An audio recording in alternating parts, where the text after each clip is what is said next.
Here's the big challenge of life. You can have more than you've got because you can become more than you are. That's the challenge. And of course the other side of the coin reads, unless you change how you are, you'll always have what you got. I have found in my experience that income does not far exceed personal development. Now sometimes income takes a lucky jump, but sure enough, unless you grow out where it is, it'll usually come back where you are. Life has strange ways. If somebody hands you $1 million, best you become a millionaire quickly, so you get to keep the money. Otherwise, sure enough, it'll disappear. Somebody once said, if you took all the money in the world, divided it up equally among everybody, it would soon all be back in the same pockets. Incredible. Success is something you attract, not something you pursue. Success is looking for a good place to stay. So instead of going after it, you work on yourself. Personal development. See, the major question to ask on the job is not what are you getting. The major question to ask on the job is what are you becoming? See, the big question is not what am I getting paid here. The big question is what am I becoming here? Because true happiness is not contained in what you get. Happiness is contained in what you become.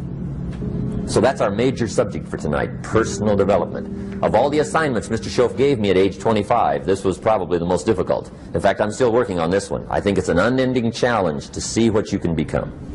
The next subject is called Basic Laws. And it's good to study the basics. And I call these basics primarily because they come from the Bible. Now, I'm not a theologian or a minister, and that'll be apparent. But Mr. Schoaf taught me that the Bible was a good textbook for ideas and stories and success equations, how to live the better life. I found out that was true. He also taught me that the Bible is as practical as it is spiritual, and I found out that's true. If you look at your bank account and your income and you're not happy, there are several places in the Bible to check to see what the heck's wrong so you can make the changes. And we're going to cover some of those tonight, called basics. Okay. The next subject is my favorite, setting goals. Mr. Schoaf taught me how to set goals. What a favor that was. One morning at breakfast, shortly after I met him, he said, Jim, let me see your current list of goals, and let's go over them and talk about them. He said, maybe that's the best way I can help you get a better direction started. And I said, I don't have a list. He said, well, is it out in the car or home somewhere? I said, no, sir. I don't have a list anywhere. He said, well, young man, that's where we got to start. He said, I can tell you right now, if you don't have a list of your goals with you, he said, I can guess your bank balance within a few $100s. Which he did. And that got my attention. I said, you mean my bank balance would change if I had a list of goals? He said, drastically. That day I became a willing student how to set goals. And sure enough, learning how to set goals changed my life. And I often wondered why no one had ever taught me how to set goals up until age 25. I went to high school, but if they offered it, I missed it. I went to college for a year, never heard it. I worked for Sears. Really. And to my knowledge, Sears never taught it. Right? How to set goals. So here I am, age 25, married, my family's starting, I've been to college, I'm working, and I still don't know how to set goals. But fortunately, when I was 25, I met the man who taught me how, and it revolutionized my whole life. Economically, socially, personally, it's incredible. So I want to share with you tonight what Mr. Schoaf shared with me, how to set goals. It can be a life changer. Okay. The next subject is the negative part of the seminar. Life is part negative, so we got to talk about the negative. And this subject is called diseases of attitude. Diseases of attitude. There's a lot of things that can wreck your chances to do well. We live in a rather dangerous world, so you got to be not only wise, you got to be careful. Now, attitude diseases are just as bad as physical diseases, right? High blood pressure, heart trouble. I mean, a lot of things will ace your chances to do well. So you've got to be careful. And attitude diseases are deadly. I mean, they'll destroy all the good things you start. Okay? So we'll go through those attitude diseases, how to spot them, how to look for them, what they are, and the cure. And I'm a pro on these because I've had them all, so I can give you excellent advice on these. Now, the last subject we're going to consider tonight is called the day that turns your life around. The day that turns your life around. And under this subject, we're going to talk about the emotions that can change your life. Human beings are emotional creatures, and emotions are powerful for life change. Now, of course, emotions are so powerful they can go either way on you. Emotions can either build or destroy. So you really have to employ emotions properly. We call civilization the intelligent management of human emotions. If you can intelligently apply your emotions in the right direction, no telling what can happen. Could turn your life around one day would be sufficient. So we'll talk about those. Okay. Now that's a lot to cover in one evening, but we'll keep at it here and see if we can't get it all done.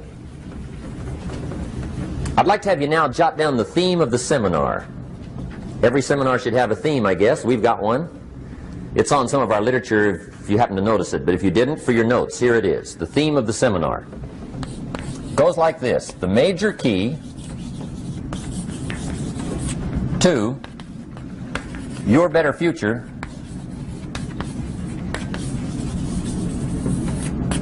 is you. That's the theme of our seminar tonight. The major key to your better future is you. And I'd like to have you underline two words just to give it some added punch. Underline the word major and the word you, so that it reads, the major key to your better future is you.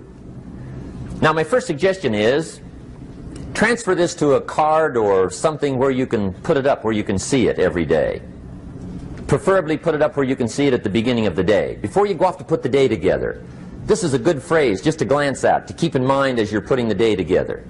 It's called the silent seminar.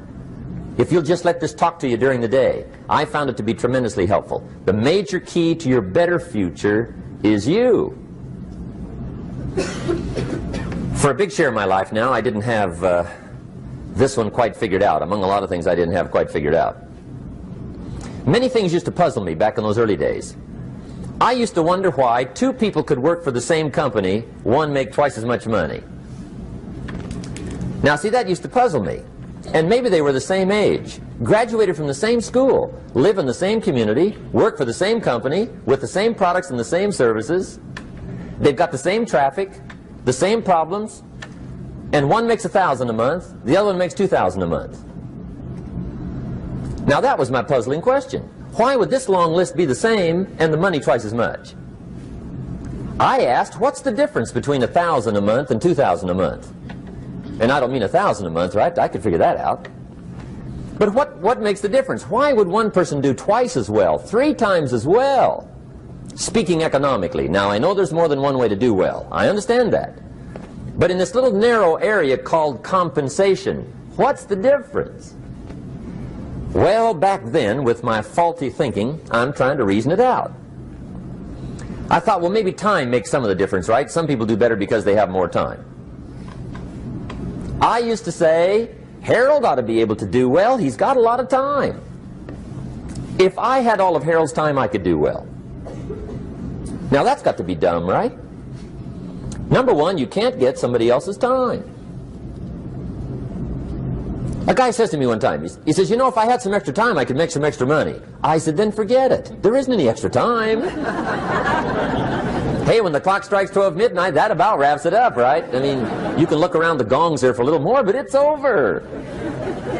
You say to the guy, what are you doing? He says, I'm looking for extra time. See, they'll come and take you away, right? There isn't any more time. Now, if you can't get more time, which you can't, what could you get more of that would make a difference in economic results? And here's the key word. Make it a part of your notes. We're going to consider it tonight. The word is value. And I have a little phrase for your notes. Value makes the difference in results. Value makes the difference. You can't get more time, but you can create more value. Now here's the first lesson of economics. Everybody should learn it from the time they're old enough to understand what a dollar means, how to earn one, how to get one, how to keep one, what to do with it. First lesson of economics. We primarily get paid for value. That's lesson one. Bringing value to the marketplace, that's how you get paid. You don't get paid for the time. I know it takes time to bring value to the marketplace, but you get paid for the value, not the time. Now, since that's true, here's one of the key questions of the evening. Is it possible to become twice as valuable at the marketplace and make twice as much money in the same time? Could you become 3 times as valuable? Make 3 times as much money in the same time? Is that possible? The answer is yes, if. And it's always if, right? Life is known as the big if. Harry Truman once said, life is iffy. How true. And here's the big if, we're going to consider it tonight. It's possible to do much better at the marketplace if you go to work primarily on yourself. And that's the theme of our seminar tonight. Learning to work primarily on yourself. People have asked me for the last 24 years, how do you develop an above-average income? And the answer is, become an above-average person. Develop an above-average handshake. Some people want to be successful, they don't even work on their handshake. As easy as that would be to start on. They let it slide, they don't understand. Develop an above-average smile. Develop an above-average excitement. Develop an above-average interest in other people. Develop an above-average intensity to win. See, that'll change everything. Probably one of the most frustrating experiences in life is looking for an above-average job with above-average pay without becoming an above-average person. It's called frustration.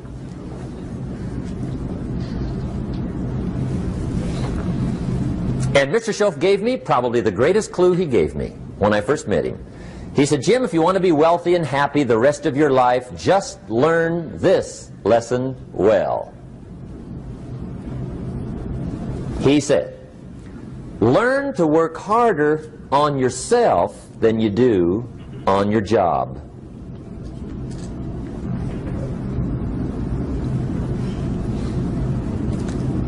Then Mr. Schoaf gave me probably one of the most important clues among so many things he taught me, but this was in those early days.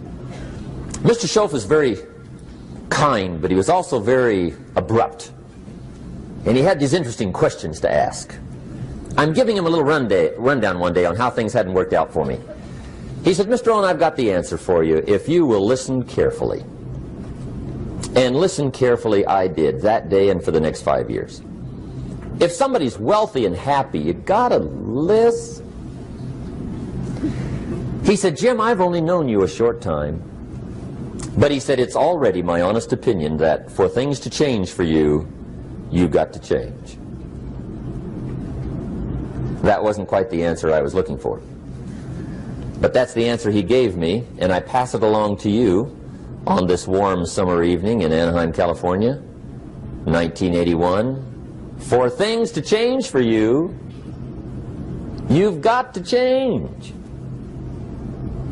Otherwise, it isn't going to change. Before I met Mr. Schoaf, I used to say, I sure hope things will change. Right? That seemed to be my only hope. If it isn't going to change, I'm in serious trouble. And then I discovered it isn't going to change, so I'm in serious trouble.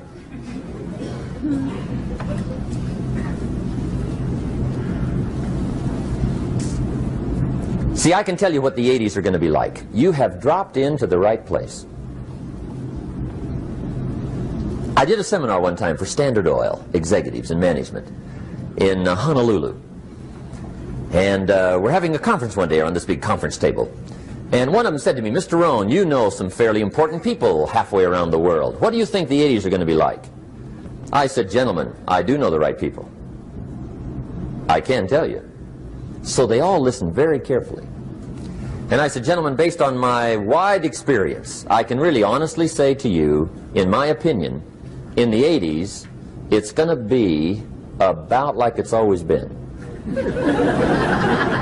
Aren't you glad you came? That's inside. I don't pass that around just everywhere. Now, of course, I said that to make a point, but I also said it because it's accurate. It's going to be about like it's always been. It isn't going to change. The tide comes in, and then what? It goes out. For 6,500 years that we know of, recorded history, and probably long before that. So it is not going to change. It gets light, and then what? It turns dark. 6,500 years. See, it's not likely to change. And we're not to be startled by that. If the sun goes down, the guy says, what's happened, what's happened? It means he hasn't been here long, I guess, right? It always goes down about this time. The guy says, well, I don't like that arrangement. Well, you got to talk to somebody besides me, right? It gets light, then it turns dark. In rotation, the next season after fall is what? Winter. Pray tell, how often does winter follow fall? Every year regularly for the last 6,500 that we know of. See, it is not going to change. Now, some winters are long, and some are short, and some are hard, and some are easy, but they always come right after falls. It isn't going to change. Sometimes you can figure it out, sometimes there's no way to figure it out. Sometimes it goes well, sometimes it gets in a knot. Sometimes it sails along, sometimes it gets in reverse. See, that's not going to change. The last 6,000 years reads like this: opportunity mixed with difficulty. That's how it reads. It isn't going to change. The man says, well, if it isn't going to change, how will my life ever change? Answer, when you change. And whether I'm talking to high school kids or business executives, my message is always the same. And it goes like this: the only way it gets better for you is when you get better.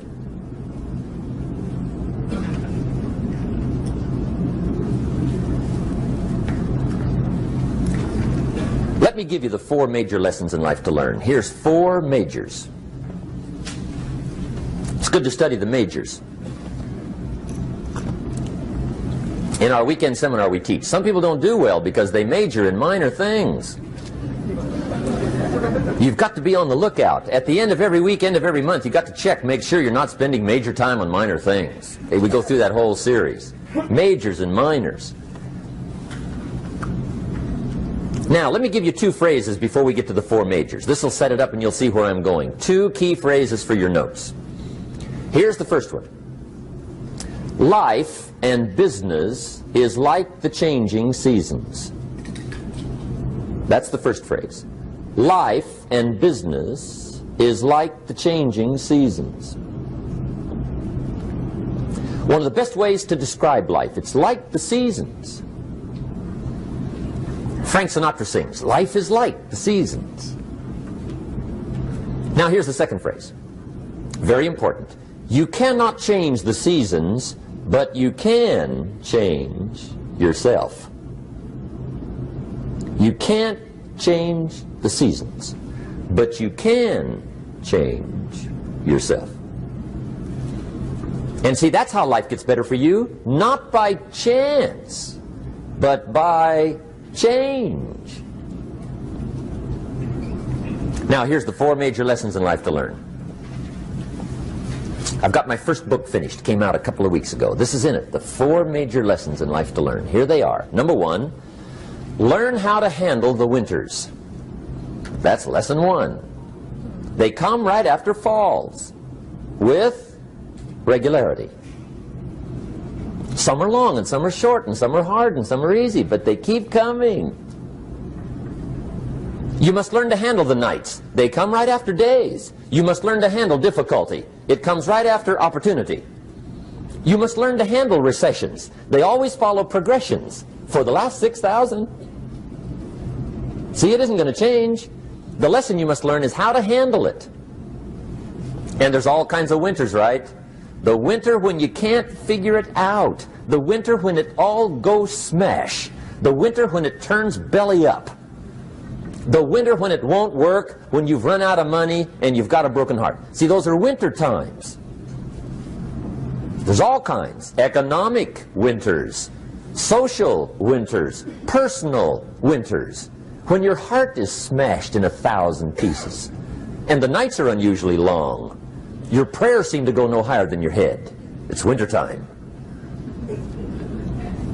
Barbara Streisand sings, "It used to be so natural to talk about forever, but used to be's don't count anymore. They just lay on the floor till we sweep them away. You don't sing me love songs, and you don't say you need me, and you don't bring me flowers anymore." A song of winter. But see, the disappointments come. Those are normal. That's part of life. But the question is, how do you handle it? How do you handle the coming winters and the disappointments and the down times? Well, you can't get rid of January by tearing it off the calendar. But here's what you can do. You can get stronger, you can get wiser, and you can get better. The winters won't change, but you can. And that's how life changes for you. See, before I understood, when it was winter, I used to wish it was summer. I didn't understand. When it was hard, I used to wish it was easy. I didn't know. And then Mr. Schoaf gave me a part of his very unique philosophy when he said, "Don't wish it was easier, wish you were better." See, that triggered my whole life change. Don't wish for less problems, wish for more skills. Don't wish for less challenge, wish for more wisdom. That's the key. So that's lesson one, learn how to handle the winters. Here's lesson two, learn how to take advantage of the spring. That's the second one.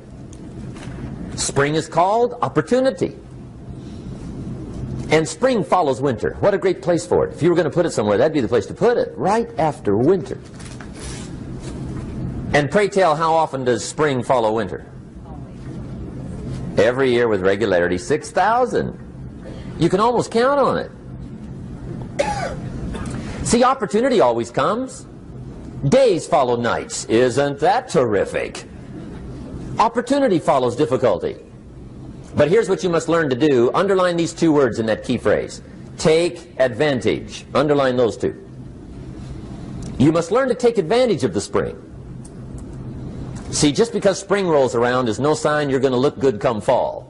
You got to do something with it. In fact, you have to get good at one of two things in life. Planting in the spring or begging in the fall. Or get somebody to do it for you. See, those are about the only alternatives. Now here's what else you must do. Take advantage of the springs quickly, because there's only a few. Just a handful of springs have been handed to each of us. They don't come forever. Life is fairly brief. So you got to read every book you can get your hands on what to do with your springs while they're here. And take advantage, they soon run out. The Beatles wrote, "Life is so short." And for John Lennon, it was extra short. But life is brief. Elton John sings, "She lived her life like a candle in the wind." It's brief. So whatever you're going to do with your life, you got to get at it. Don't just let the springs pass. Here's the third major lesson in life to learn. Learn how to protect your crops all summer. You got to take care of what you start. Sure enough, as soon as you've planted your garden in the spring, the busy bugs and the noxious weeds are out to take it. And here's the next bit of truth. They will take it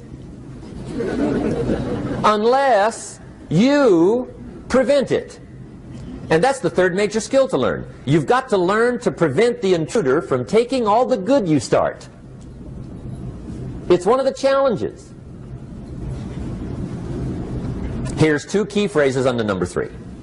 First one, all good will be attacked on this planet. Maybe not the next one we get to, but on this one, all good will be attacked.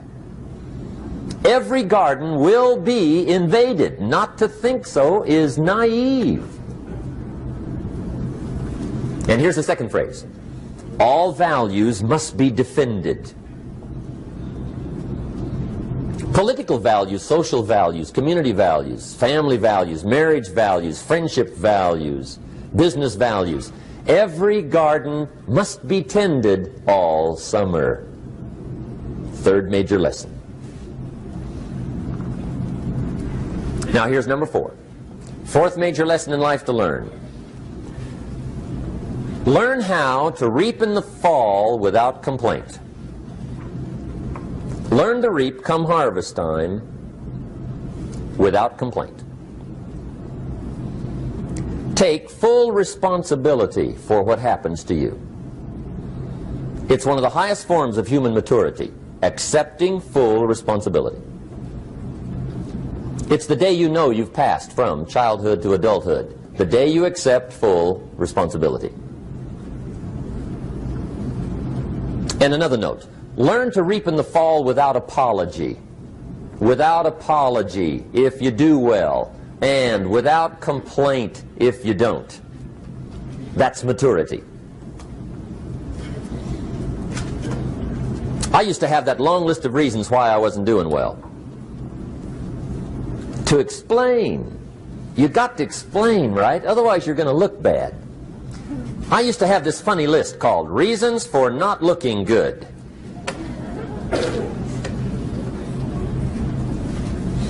I used to blame the government. I mean, you can believe that or not. It was at the top of my list. I had a lecture second to none. The government. That was on my list. I used to blame taxes. Look what you got left after they take everything. And they expect you to do well. That was on my list there. Prices, that one's easy, right? You walk into the supermarket with $20, come out with a little half bag. So I had that on my list. I used to blame the weather. I blamed the traffic. I used to blame my car. I blamed the manufacturers. I used to blame the company. I blamed company policy. I used to blame the training program. I blame my negative relatives. They were always putting me down. I blame my cynical neighbors. They're just selfish, looking out for themselves. Won't loan you money? They were on my list.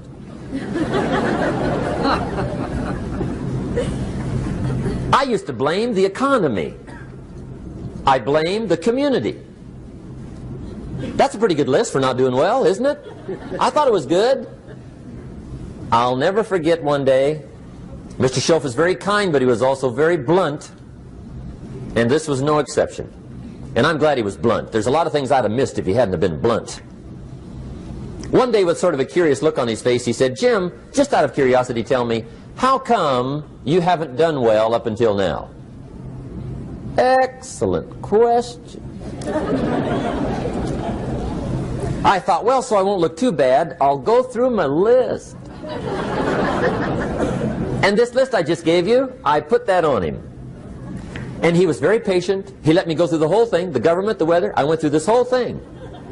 When I finished, he looked my list over very carefully. He said, "Mr. Rhon, big problem with your list. You ain't on it." How brilliant.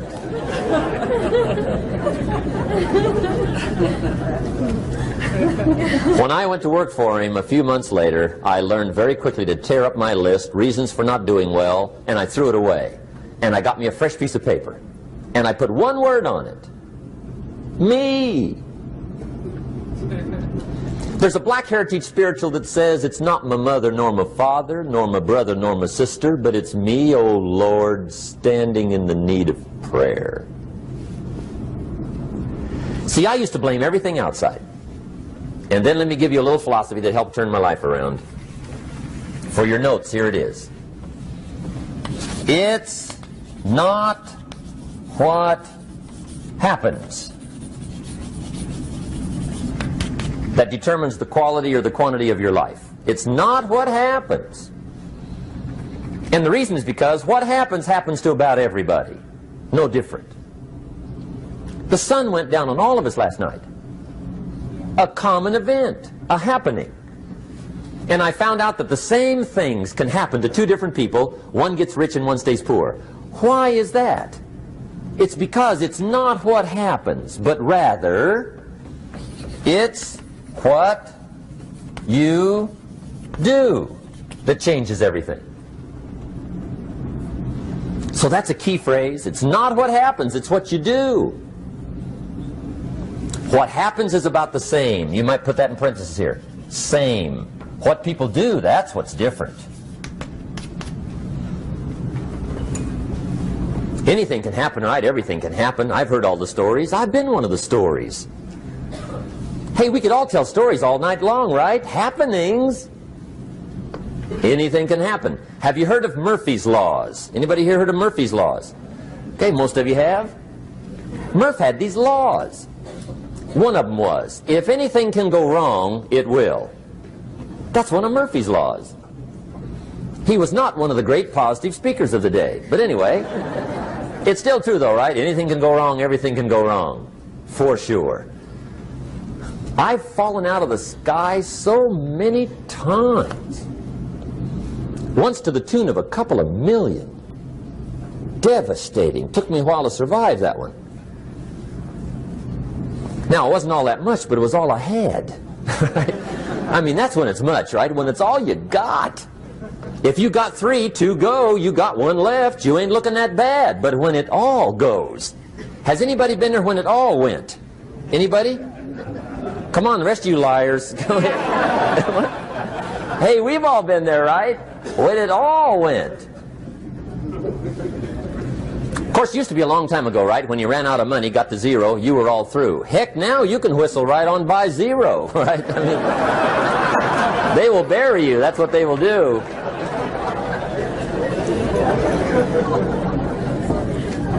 But see, those are the happenings, right? Everything can happen. Anything can happen. But it's not the happenings. It's what you do about it. Somebody says, yeah, but you don't understand the disappointments I've had. Come on. Everybody's had their share.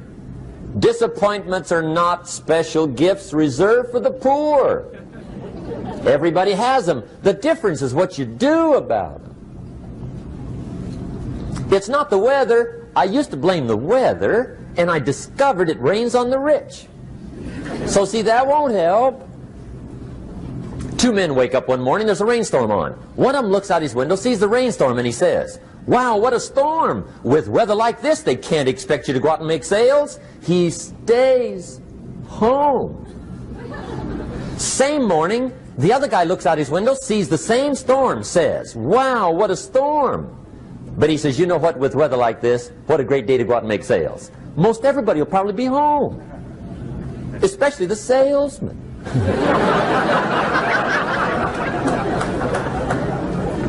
See, that's the difference in how your life works out. It's not what happens, it's what you do. So here's one of the key questions of the evening. Starting tomorrow, what are you going to do that'll make a change in your life's direction?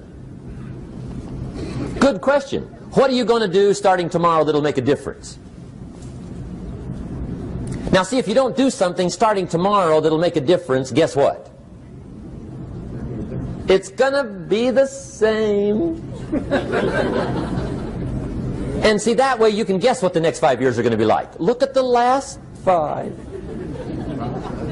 Because the next 5 are going to be like the last 5 unless you, major key, tomorrow, change it all. Or change a little, or change something, or don't change. It's choice time. You can do whatever you want. But it's nice to know any day you wish you can change your whole life.